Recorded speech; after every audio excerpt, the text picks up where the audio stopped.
میں نے دل میں سوچا کہ سالے نہیں ہے تو کیا ہوا، وہ رب تو اس لمحے بھی میرے ساتھ ہے جو دنیا میں زندگی بھر میرے ساتھ رہا تھا۔ اس کے ساتھ ہی مجھے بے اختیار قرآن کریم کا یہ بیان یاد آ گیا کہ جنت میں بندوں کی ہر درخواست سبحان اللہ کہنے سے پوری ہو جایا کرے گی۔ میں نے دھیرے سے کہا سبحان اللہ۔ اس کے ساتھ ہی یہ گھر جو ایک سواری تھا خود بخود فضا میں بلند ہونے لگا۔ میں خوشی سے کھلکھلا اٹھا اور میں نے زور سے پکار کر کہا بسم اللہ مرحبا و مرحبا۔ یہ پیغمبر نوح علیہ السلام کے الفاظ تھے جو آپ نے اپنی کشتی میں بیٹھ کر کہے تھے۔ میری سواری دھیرے دھیرے ایک سمت بڑھنے لگی۔ میں خاموشی سے سر ٹکا کر نیچے پھیلے ہوئے حسین مناظر سے لطف اندوز ہونے لگا۔ گھر دھیرے دھیرے اڑ رہا تھا۔ مجھے محسوس ہوا کہ نیچے شام سا دھندلا پھیلنے لگا ہے۔ کچھ ہی دیر میں ہر طرف مکمل تاریکی چھا گئی۔ اس کے ساتھ ہی شیشے کا یہ گھر دودھیا رنگ کی اس روشنی سے جگمگا اٹھا جس کا ماخذ اور منبع کہیں نظر نہ آتا تھا۔ اندھیرے میں میرا سفر جاری تھا۔ باہر دور تک گہری تاریکی چھائی ہوئی تھی، مگر اس تاریکی میں کوئی اندیشہ، کوئی خوف نہیں تھا۔ تاریکی کی اس تہ پر دبی سناٹے کی ایک اور تہ جمی ہوئی تھی، مگر اس سناٹے میں بھی کوئی وحشت، کوئی دہشت نہیں تھی۔ اندھیرے کی طرح یہ سناٹا بھی اپنے اندر ایک عجیب نوعیت کا سکون اور سرور لیے ہوئے تھا۔ ایسا لگتا تھا کہ خاموشی کے بغیر آواز کے نغمے بکھرے ہوئے ہیں جو کانوں کے بجائے دل کے دروازوں سے وجود ہستی پر ہولے ہولے دستک دے رہے ہیں۔ بغیر ساز کے کچھ سر فضا میں بکھرے ہوئے ہیں جو سماعتوں کے در و دیوار کے بجائے شعور کے دریچوں سے میں گدائے دل کی دنیا میں داخل ہو کر محو رقص ہیں۔ رہی تاریکی تو مجھے اس کا مقصد صرف ایک نظر آتا تھا، وہ یہ کہ تاریکی اس روشنی کو خوب نمایاں کرتے جو بہت دور فضا میں بلند ایک دیے کی مانند روشن تھی۔ یہ روشنی آسمان کے کسی تارے کی نہ تھی۔ اس وقت زمین کی طرح آسمان بھی تاریکی کی چادر اوڑھے ہوئے تھا۔ یہ روشنی ایک بلند پہاڑ کی چوٹی سے اٹھ رہی تھی۔ اندھیرے میں یہ روشنی بے حد حسین اور دلکش لگ رہی تھی، اتنی کہ اس سے نظر ہٹانے کا دل نہیں چاہتا تھا۔ پھر میں نے سوچا کہ اس اندھیرے میں دیکھنے کو اور رکھا ہی کیا ہے۔ میرے دل میں خواہش پیدا ہوئی کہ کیا ہی اچھا ہو کہ میں نیچے کا منظر روشنی میں دیکھ سکوں۔ میں نے سبحان اللہ کہا، جس کے ساتھ ہی تاریکی چھٹ گئی اور نیچے کا منظر صاف نظر آنے لگا۔ نیچے تا حد نظر وسیع اور عریض پھیلا ہوا ایک سر سبز شاداب میدان تھا، جس کے عین وسط میں سنگ مرمر کا ایک سفید پہاڑ نظر آ رہا تھا۔ یہ کسی پہاڑی سلسلے کا کوئی حصہ نہیں بلکہ تنہا و یکتا سنگ مرمر کا ایک بلند ٹیلہ تھا جو زمین کے سینے میں کسی تنہا ستون کی طرح استادہ تھا۔ اس پہاڑ کی چوٹی بلند ہوتے ہوتے ایک نیزے کی نوک کی طرح باریک ہو کر ختم ہو رہی تھی، مگر یہ پہاڑ کا خاتمہ نہ تھی، بلکہ یہ نوک اس عظیم و شان اور عالی شان محل کی بنیاد کا کام کر رہی تھی جو عین اس کے سرے پر بنا ہوا تھا۔ مجھے یہ منظر حقیقت سے زیادہ کسی مصور کے تخیل کا شاہکار محسوس ہو رہا تھا، اس لیے کہ میدانوں میں ایسے پہاڑ کی اتنی باریک چوٹی اور چوٹی کے سہارے کھڑے ایسے محل حقیقت میں نہیں موجود ہوا کرتے۔ مگر وہ پچھلی دنیا کی باتیں تھیں، اب تو آزمائش اور طبعی قوانین کی وہ سابقہ دنیا ختم ہو چکی تھی، ایک نئی دنیا وجود میں آ چکی تھی جس میں میری بادشاہی تھی اور میں تھا۔ میں نے سوچا انسانی تاریخ ہزاروں لاکھوں برس کا سفر طے کر کے دور توحید میں داخل ہو چکی ہے، جب زمین کا انتظام خدا کے فرشتوں نے سنبھال کر ہر ناممکن کو ممکن کر دیا ہے اور ایک ایسی دنیا بنا دی ہے جس کی تاریکی ہر خوف اور خاموشی، ہر اندیشے سے پاک ہے، جس کا اندھیرا چراغاں کا حصہ اور خاموشی موسیقی کا سامان ہوا کرتی ہے۔ میری خواہش پر ایک دفعہ پھر تاریکی چھا چکی تھی۔ تاریکی سے مجھے خیال آیا کہ کچھ اہل جہنم کا حال بھی دیکھوں۔ میں نے سبحان اللہ کہا اور اس کے ساتھ ہی میرے بائیں طرف نیچے کی سمت ایک اسکرین سی نمودار ہو گئی۔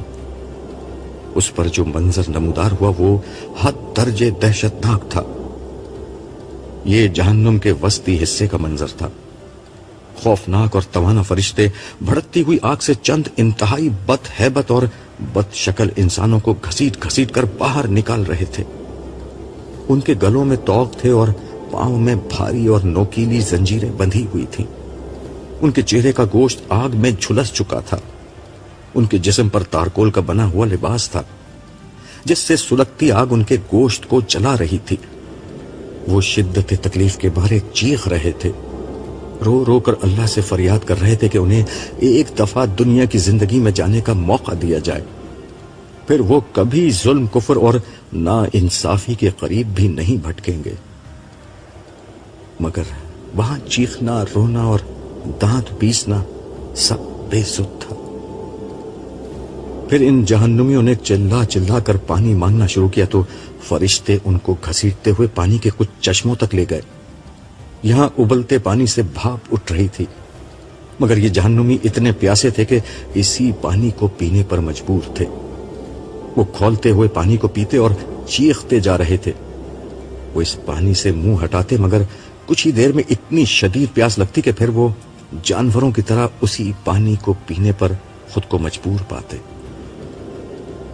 اس عمل کے نتیجے میں ان کی چہروں کی کھال اتر گئی اور ان کے ہونٹ نیچے تک لٹک گئے تھے۔ یہ منظر دیکھ کر میں نے بے اختیار اللہ کی پناہ مانگی اور اس کا شکر ادا کیا کہ اس نے مجھے اس بدترین انجام سے بچا لیا۔ پھر میں اس منظر کو بھول کر اس جاذب نظر روشنی کو دیکھنے لگا جو پہاڑ کی چوٹی پر بنے میرے محل سے اٹھ رہی تھی۔ میری سواری دھیرے دھیرے اس محل کی سمت بڑھ رہی تھی۔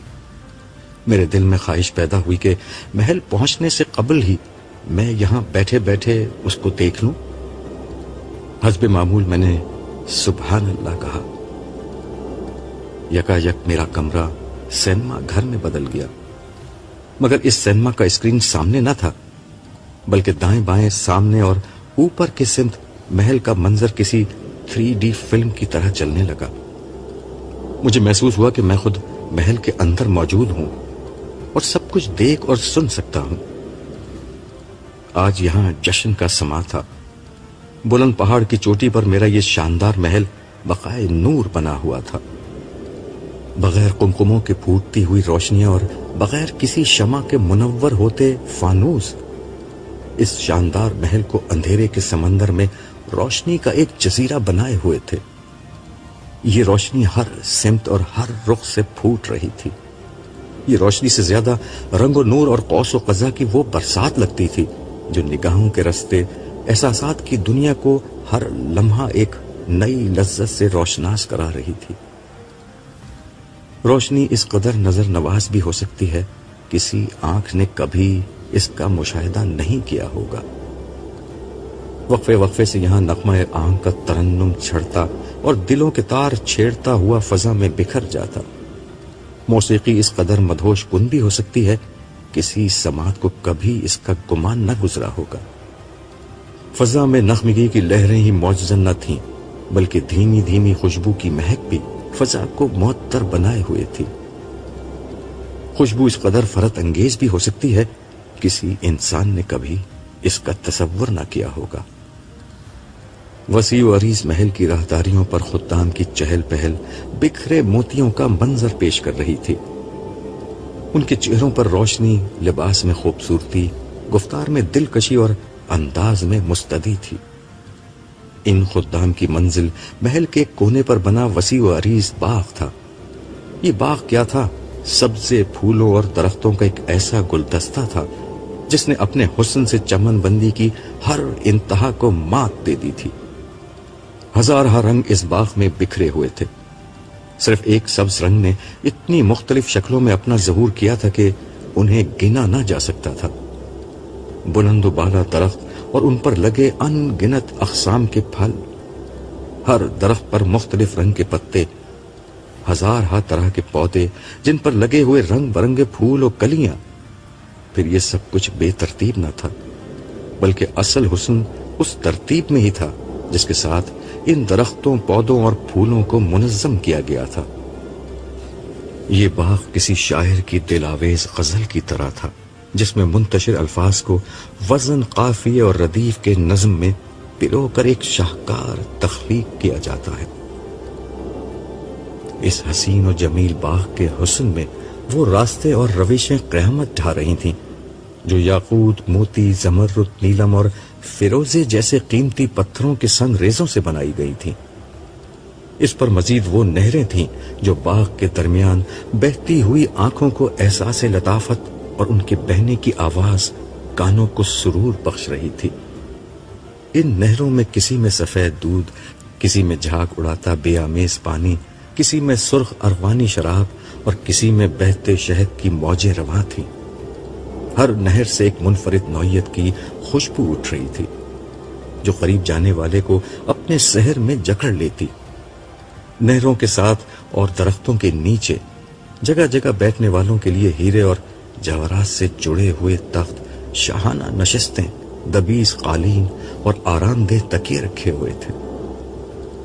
خوبصورت روشوں، دلکش نہروں، خوش رنگ پھولوں، خوش نما پتوں اور خوش ذائقہ پھلوں کا نذرانہ پیش کرتا ہوا یہ باغ چاروں طرف سے کھلا ہوا تھا۔ یہاں گہری مگر خوشگوار خنکی چھائی ہوئی تھی۔ کبھی کبھی ہوا کا کوئی جھونکا اٹھتا اور کسی نئی خوشبو سے اس خنکی کو معطر کر دیتا۔ باغ سے دور تک نظارہ بالکل صاف نظر آ رہا تھا۔ باہر جو اندھیرا ہر منظر کو نگل رہا تھا، یہاں حیرت انگیز طور پر اس کا کوئی اثر محسوس نہ ہوتا تھا۔ دور تک ایک عظیم الشان شہر کی بلند عمارات اور ان میں جگمگاتی روشنیاں تھیں جو رات کے چمکتے ہوئے جگنوؤں کا منظر پیش کر رہی تھیں۔ آسمان پر بھی چھوٹے چھوٹے تارے جگمگا رہے تھے جن کی دودھیا روشنی نے سیاہ آسمان کو اور حسین بنا دیا تھا۔